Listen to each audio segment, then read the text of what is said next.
Well, hey everybody, it's the 23rd day of January 2025. I'm Jan Erickson, and this is As Above, So Below.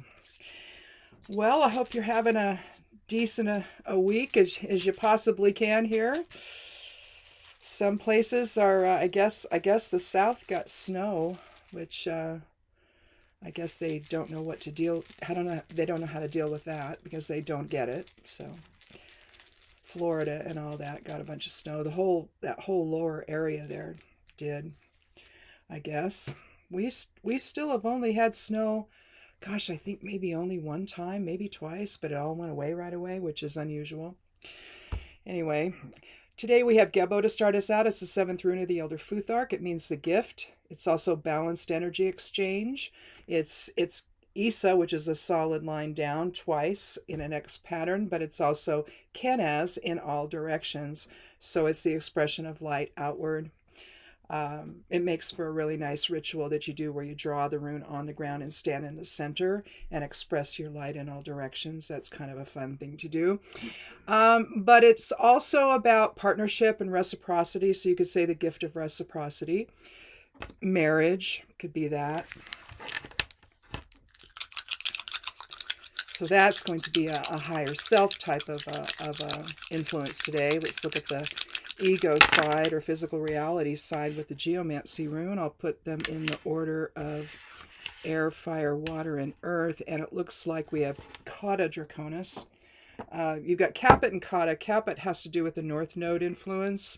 And Kata then would be the south node influence. Wherever it is here in the bowl. There it is. And this would be Kata. And Kata is the tail of the dragon. And so you're talking about the influence of past experience or even past life experience, or the impact of karma, where you're dealing with stuff that you haven't dealt with yet. What you send out, and then now you're going to have to deal with it as it comes back. It might be one way to see that. It also can mean the end of something. And so if you've had trouble with reciprocity, if you've had trouble with balanced energy exchange with others, maybe you'll see an end to that today where things will start to smooth out. Or it could mean something like the end of that, where you start to have difficulty with that, where the balance you had with other people just isn't really working, or a partnership is experiencing difficulties or whatever. But again, let's take a look at the cards as we learned on Monday's reading. You can start out with the runes in one direction, and then you get the cards and it's like, oh, okay, I see what it is now. And so we'll see if how we do here with the beginning premise, or if we have to adjust it a little bit. I've already done some shuffling. I'm going to go ahead and cut the deck and draw 3 cards. And we have again, like we did on Monday, we had, we had the High Priestess, the Three of Swords, and the Knight of Cups. Same sort of situation with each card representing all 3 groupings of the tarot. We have the Hierophant from the Major Arcana. We have the Nine of Cups, and we have the King of Pentacles. Interesting with the King of Pentacles and the Hierophant, you can look at that as people that have more experience with respect to the Hierophant. That's a more spiritual side. The King of Pentacles would be the more earthly side of things. And so you have guidance from higher self, or somebody who is spiritually, a spiritual teacher or mentor in your life. It could be something like that. And then the King of Pentacles would be somebody, again, with more authority, but of the earthly plane, that might be able to give you some advice today or influence you in some way. With the Nine of Cups, then, in the center, you're looking at happiness and fulfillment. And so I think that that's the goal here. So let's talk about the King of Pentacles and the Hierophant first. And then after we're done, I'll do the numerology and see where we are there. Here we have the King of Pentacles. Again, you see the king sitting there on his throne, maybe out in the garden or something. The kingdom is in back of him right there. You can see right there, or the castle's right here. He's very strong. He's very measured. He's very patient, practical. He's holding a scepter in one hand with an orb, a round orb, and then you see the coin sitting on his knee there with his hand on that.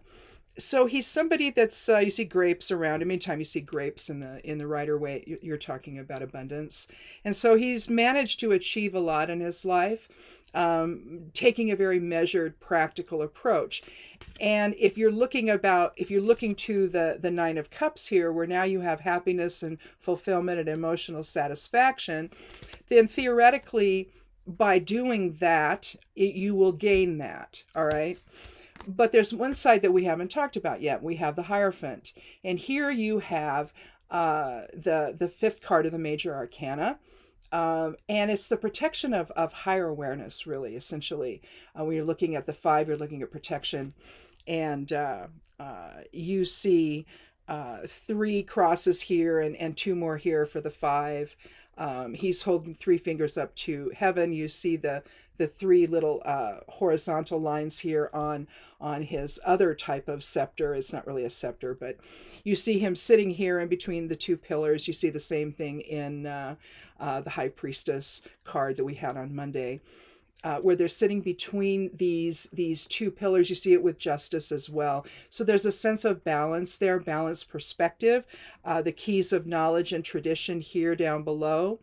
The monks that are here, or whatever, the acolytes or whatever they are, you're seeing the same kind of raiment on the back side of them as you see here, but different. This is suggesting something that's maybe of a lower station. But you could also see the priest here as being of a higher station in terms of higher awareness.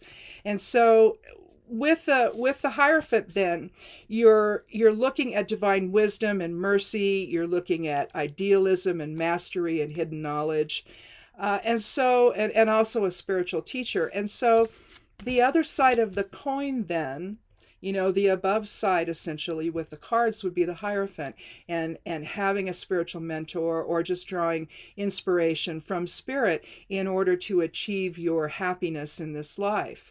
And the same with the emotional security that comes from having physical security and material security in your life. And it just seems to me that either you can rely on past experience, and that could be the King of Pentacles, or you could actually have someone in your life, like a father or an uncle or some kind of family member that is a male figure that helps you, that you go to for advice when you're trying to figure out the next steps in your life. That's not just going to lead to, again, to physical and material security, but also to the emotional security that comes from that. Feeling secure inside that everything's going to be okay and that everything's going to be happy. And so when you look at Gebo, then, you have a balance between higher awareness and physical awareness, or the mentor that you have in physical life, versus the spiritual teacher or the higher awareness or soul awareness that you draw down from and draw into your physical reality, so that you can make the right decisions for yourself, so that you have material security, so you are at peace with yourself, so you have that type of happiness, that reciprocity between the two, if you will. And then Kata Draconis, how that would come into play, I think, would be where you end maybe you're going to end some impulsiveness today, and you see the value of ending the impulsive choices that you make, so that you can start to rely on higher awareness, and then maybe, or a spiritual teacher, or balanced with, someone with experience in your life, whether it's a parent or an uncle or something, or a grandfather, or somebody else with experience in your life, to help get you on the right path to where you do have some material security. 9 is about, with the 9 of Cups, it's about endings and completion. And so it's also about spirituality and generosity. And so again, I think that the generosity that others give towards you, in terms of maybe somebody, again, that represents the king in your life, or, it could even be you that's providing that for other people, and the higher awareness that they need to have in order to find their own emotional happiness and security. But if not, then it's likely you. And but then again, with the reciprocity with Gebo, maybe you're also going to, once you've achieved that, you're now being asked to provide that for somebody else. And so, however you want to see that, this could go in a couple of different ways there. Either what you're achieving through these two types of support, or these are the types of support that you can give to other people to help them achieve that same emotional security in life. But again, there's this feeling of reciprocity, and I think the reciprocity, if this involves just you, I think it's the connection or the reciprocity or the blending of higher awareness with the reality, the physical reality and the experience you gain or you ask others for, what their input is here in physical form. And so there would be your reciprocity there with Gebo. And then expressing that light outwards, with the Nine of Cups, expressing that, sort of modeling that sort of emotional security for other people to pick up on and draw insight from. So I think that that's probably, I don't think that Kata Draconis is really talking about anything that's well, I mean, it represents the lower kingdom, so that would be the King of Pentacles. Or terminating affairs maybe, or something that's coming to an end necessarily. But I think it's maybe the karma you pay forward. It could be karma that you pay forward to others, with what you've learned in this life as well. Or maybe, it's the karma the king is paying forward to you to help you find your own material security there. Let's take a look, though, at the, let me get my little calculator out here. And we have the 7 with Gebo. And 7, of course, is about balance. It's also about observation and spirituality and magic. Let's see, so plus, the king doesn't have a number, plus 9, plus 5 with the Hierophant. That's 21. Let me do that one more time. We have 7 plus 9 plus 5. 21. So 3, 21 reduces to 3. So again, that integration, 3 can be about integration, can be about communication, and finding that balance between, maybe again, between the message of the king and the message of the Hierophant. I think that's just interesting, though, that when I drew them, I didn't change the order here at all. I find that these two individuals really are there to give guidance, to make this person here understand how to achieve emotional security. And again, some of that is through what you do materially in your life. And then it's also, though, it has to be balanced so that you don't get a bunch of greed and you're not happy because you've achieved everything through stepping on people and all of that. You balance it with higher awareness and you find that reciprocity there. Again, 3 can also indicate that. But you've got this triumvirate of experience or triplicity of experience here that you're drawing from these other two sources, and the reciprocity between the two and what you learn from that balance. And again, with both the 3 and then for the overall numerology and then the 7 numerology for Gebo, I think that sort of all dovetails together.